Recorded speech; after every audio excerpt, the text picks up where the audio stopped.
Okay, ladies and gentlemen, boys and girls, welcome to London. Welcome to my home, my kitchen. Today, I'm going to get a London Underground tube map, my own personal full-size London Underground tube map. So I thought I would share that with you, and it will also give me an opportunity to share a brief overview of using London Underground, public transport in general, and the Oyster Card. Now, obviously the best way to get around London is in the back of a chauffeur-driven Rolls Royce, but they're hard to come by and I don't have one, so I mainly use an Oyster Card and public transport. Mostly the tube.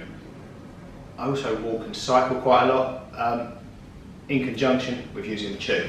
I tend not to use buses too much, but they are the most scenic way, the most scenic type of public transport to get around town on. Now, when it comes to the Oyster Card, I looked at a few videos, looked at a few websites. It can look very complicated to use. In reality, it's very simple. You can get different types. You can drive yourself mad about which one's the best one to get. I use a pay-as-you-go because I kind of use it more in the way of tourists or visitors to Londonwood. I make different journeys. Some days I use it, some days I don't, and usually I make a different journey. So for me, pay-as-you-go, it's just easier. I top it up.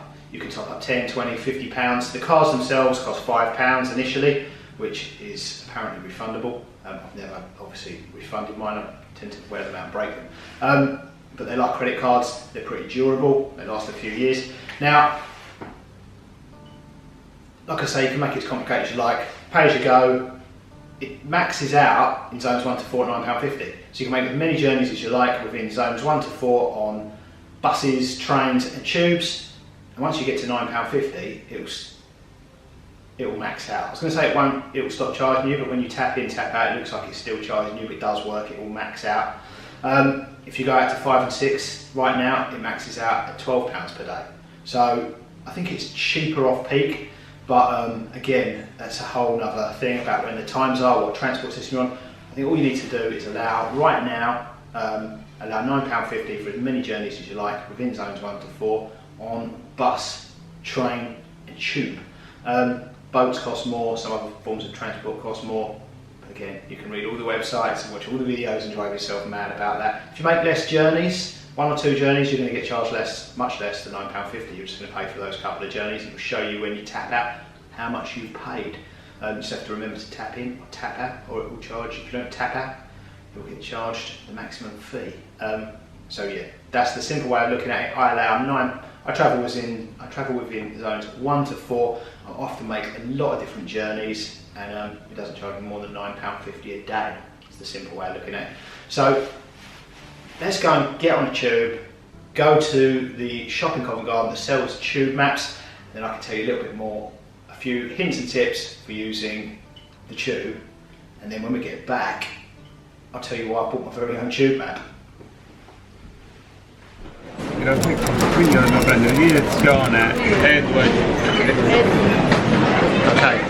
that's what I'm going to get, tube map.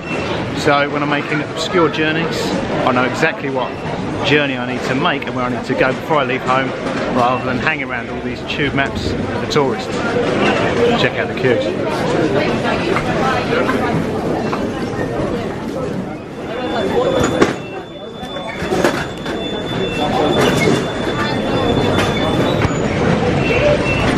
Okay, queues move pretty quickly. Let's down the escalators.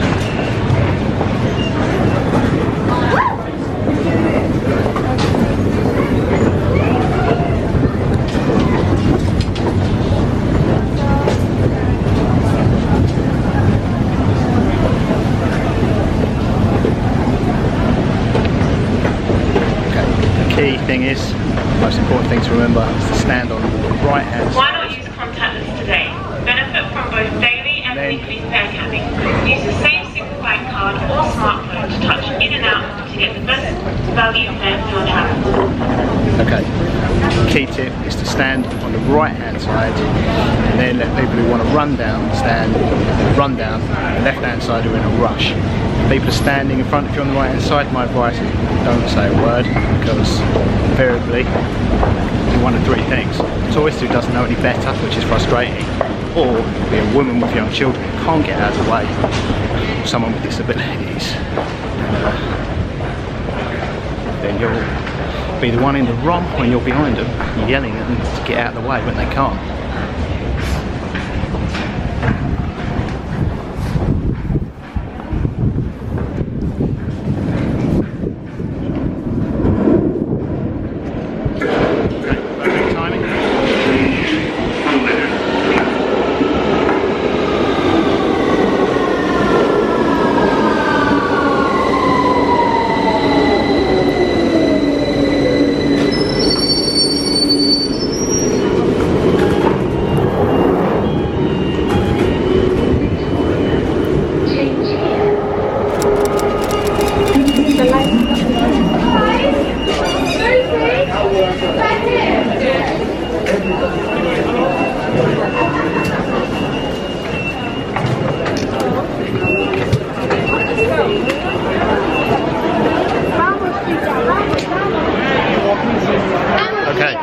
Welcome to London's Covent Garden.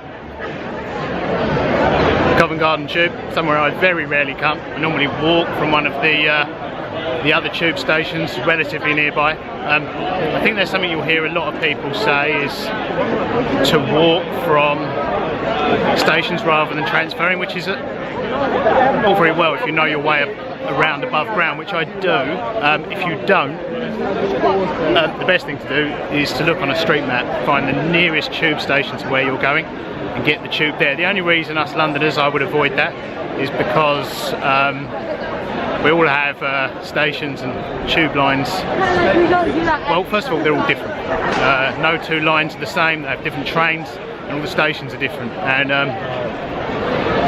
sometimes it's just less frustrating to walk for 5 or 10 minutes than start transferring lines underground and then going to some of the more tourist filled stations like that one. Yeah, check out the street performers here. Check, hello.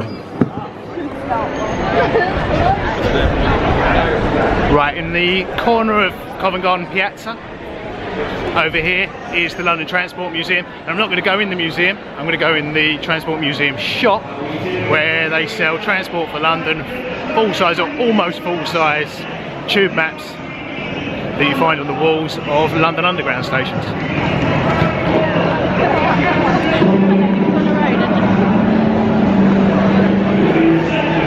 Got a street performer just warming up there. Covent Garden's hugely popular with Londoners, tourists and visitors. Plenty of shops inside the main piazza, the old flower market buildings there, and as many restaurants and bars as there are shops. Just in the far corner here is the Transport Museum.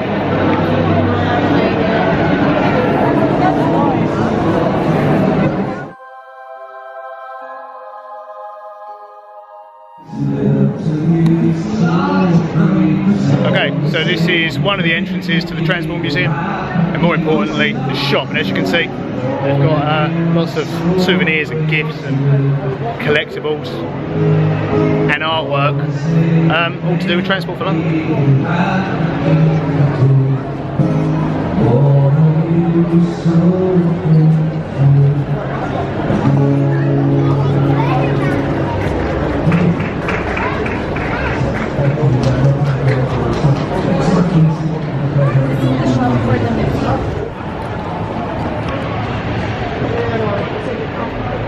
Okay, success. I've got myself a full-size or almost full-size London Underground tube map from the Transport Museum shop.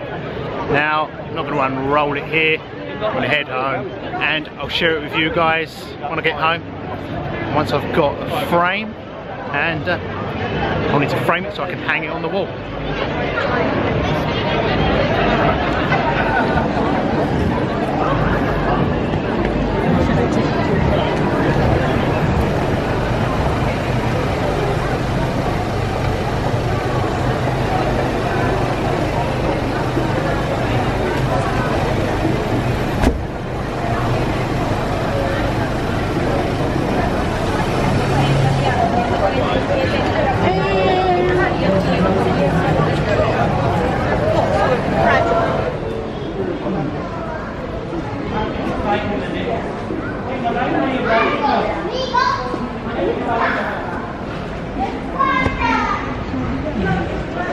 Okay, for your question, my tasting art, they actually sell exactly the kind of thing I've just bought in expensive art galleries right here in central London.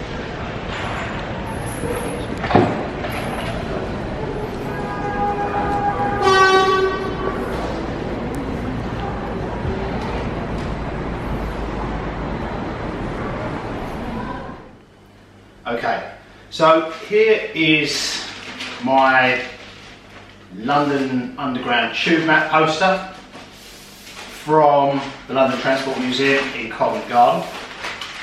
The size, I believe, is A1. They do different sizes. This was the largest one they had. And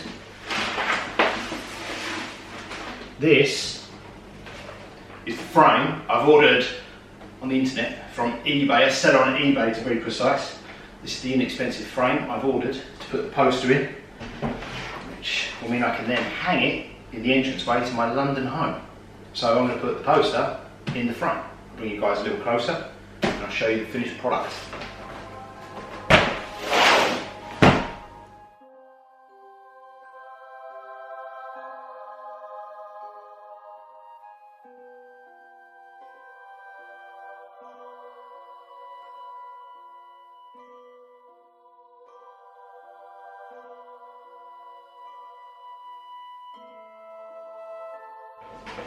Okay, I'm going to have to trim the poster to fit in the frame, which is something I was hoping not to have to do.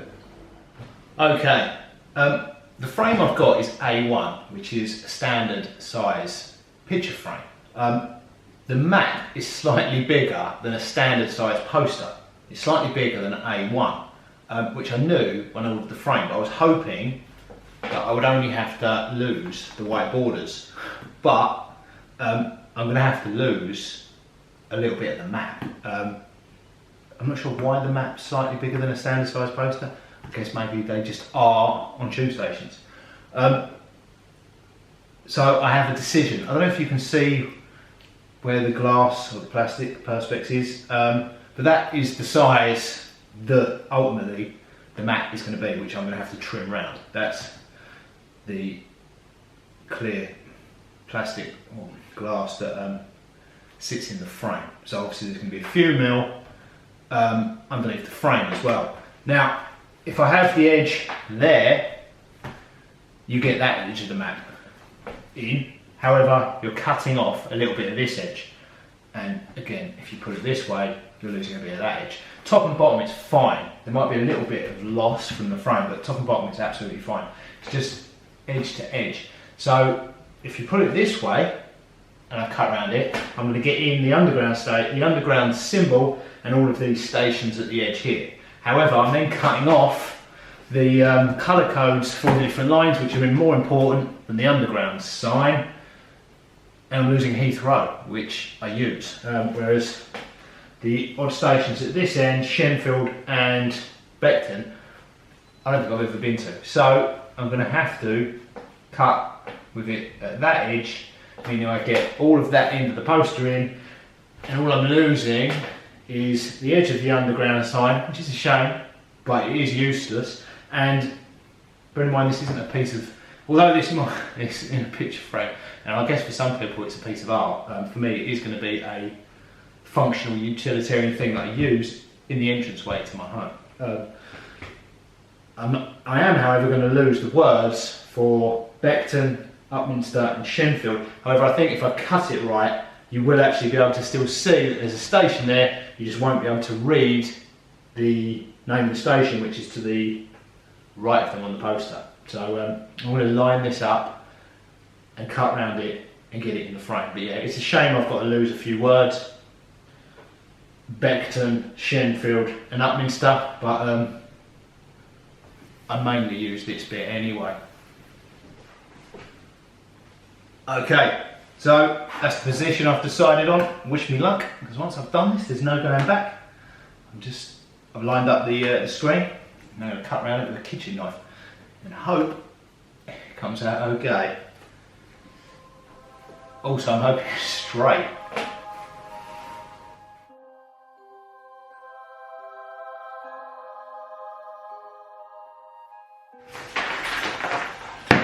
Okay, so that is the map trimmed to A1 size, paper A1 size.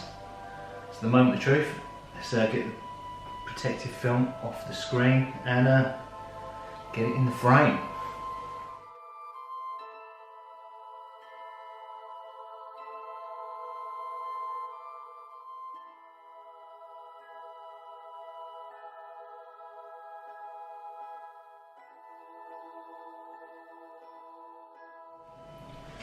Okay, so here is the finished product. Take the final bits of packaging off the frame. So this is now an A1 size framed tube mat. I was hoping not to have to trim parts of the mat off to get it in the frame. That didn't go according to plan.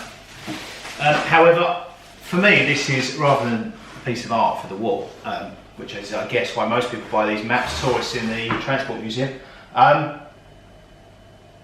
It's hopefully going to be something functional, utilitarian, not hanging my entrance, the entranceway to my home, and that I'll use before I leave, so I know where I'm going. I decided to keep this edge of the map, so I've got the colour codes for the tube lines and Heathrow. However, in doing that, I've lost part of the underground symbol, which is a shame, and a couple of the end of the line stations here. But as I said, I've already go there. However, I've got most of the stuff I will use.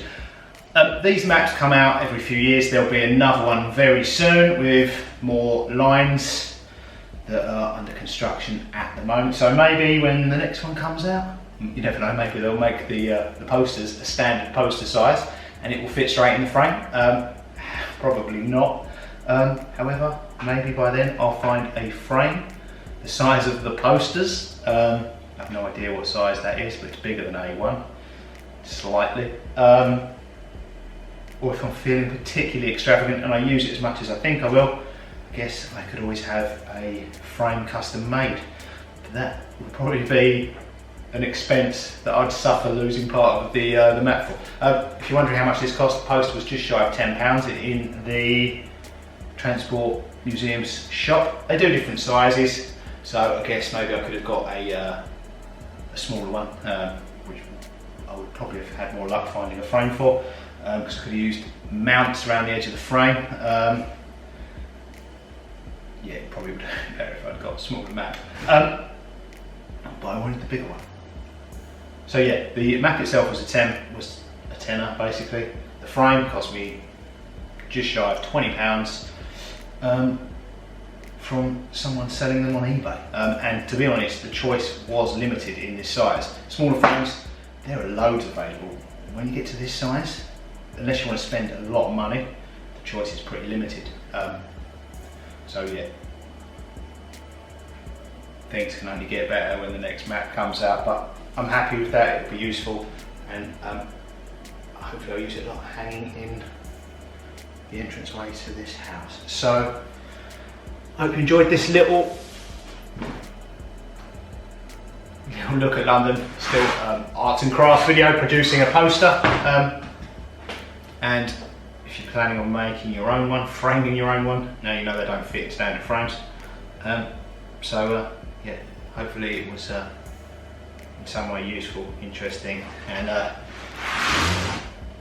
anyway, you've got to take a look at the tube map. So until next time, doodles!